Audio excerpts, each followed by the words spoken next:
साजन, उसके बाद सुप्रिया श्रीनेत। सुनील, आप जिम्मेदार हैं भाई बीजेपी की हार के लिए। आपने साजिश की और आपने इनको चुनाव हरा दिया। आपके अफसर बैठे हुए हैं अभी भी यूपी सरकार में जो गरीबों के घर गिरा रहे हैं बुलडोजर से। देखिए मानक जी, मैं इस बात की जिम्मेदारी लेते हैं, इस समाजवादी पार्टी के नेता की रणनीति, हमारे गठबंधन की योजना और पीडीए का फार्मूला जिम्मेदार है भारतीय जनता पार्टी को उत्तर प्रदेश में हाफ करने के लिए। और यही पीडीए और यही रणनीति अभी 2027 में भारतीय जनता पार्टी को उत्तर प्रदेश में साफ करेगी, उसमें कोई दो राय नहीं है। भारतीय जनता पार्टी में जिस तरीके से फुटअव्वल सर फुटअव्वल है मानक जी, ये पावर को लेकर के नहीं है, संगठन को लेकर के नहीं है। ये जो भ्रष्टाचार है ना, अयोध्या से लेकर के एयरपोर्ट तक, सड़क से लेकर के पुलों तक, जो विभाग में बंटवारा, कौन मंत्री कितना लूट पाएगा, इन्हीं के पूर्व मंत्री मोती सिंह जी कह रहे हैं हमने अपने 42 साल के कैरियर में इतनी भ्रष्ट सरकार नहीं देखी। कोई थाना हो, कोई तहसील हो, कोई अस्पताल हो, या लेखपाल से लेकर के डीएम या होमगार्ड से लेकर के कप्तान, कोई भी बिना पैसे के काम नहीं कर रहा है। तो जिम्मेदार कौन है? कौन लोग जिम्मेदार हैं? सरकार ही तो जिम्मेदार होगी।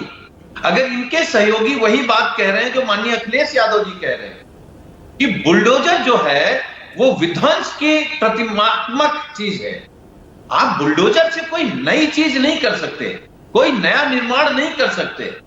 आप गरीब के घर बुलडोजर चलाओगे, आप किसान पर थार चढ़ाओगे, आप चीरहरण करोगे, आप बेटियों के सामूहिक बलात्कार के बाद उनको आनंद फानंद में जला दोगे, तो जिम्मेदार कौन होगा?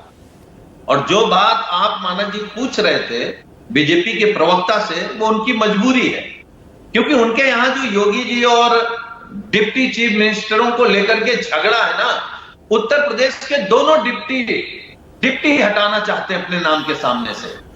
तो कोई कह रहा है कि संगठन बड़ा है, कोई कह रहा है सर संगठन, ये सच है कि संगठन सरकार से बड़ा होता है, संगठन सरकार बनाता है। हाँ। लेकिन यहां पर जो केशव प्रसाद मौर्य जी ने कहा है, वो कहने का मतलब यह है कि योगी आदित्यनाथ बड़े नहीं है, हम बड़े हैं, क्योंकि हम संगठन में रहे हैं, हम संगठन देखे हैं, क्योंकि योगी जी कभी संगठन में नहीं रहे।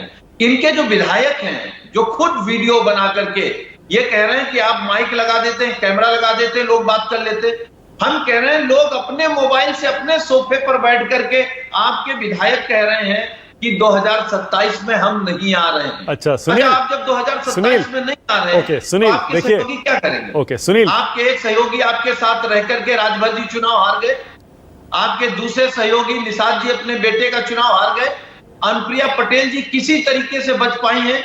हम एक बात इस कार्यक्रम में कह सकते हैं, जो पिछड़ों की बात करेगा, दलित की बात करेगा, आदिवासी की बात करेगा, पीडीए के हक आरक्षण सम्मान की बात करेगा, वो बीजेपी के साथ रह करके नहीं कर सकता, क्योंकि बीजेपी के साथ रह करके आप 69,000 शिक्षक भर्ती में ओबीसी का आरक्षण छीन लिया योगी जी ने, बीजेपी सरकार ने, कौन कह पाएगा? ओके लड़ाई मानक जी पीडीए वर्सेस एनडीए की है, तो जो पीडीए के लोग हैं, इस बात को हम स्वीकार कर सकते हैं, जिसकी जितनी संख्या भारी उसकी उतनी हिस्सेदारी।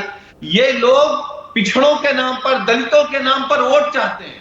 अभी कह रहे थे कि ब्यूरोक्रेसी जात के आधार पर। हम जानना चाहते हैं उत्तर प्रदेश में कितने पिछड़े डीएम हैं, उत्तर प्रदेश के जिलों में कितने पिछड़े और दलित कप्तान हैं, आप बता दीजिए। अच्छा ठीक है, ओके, इस पर अभी आ रहा हूं थोड़ी देर में। अभी रुकिए सुनील, एक सेकंड रुक जाइए, एक सेकंड रुक जाइए, वापस मुद्दे पर ला रहा हूं सुप्रिया श्रीनेत। ओके सुनील, एक सेकंड रुकिएगा, 1 सेकंड।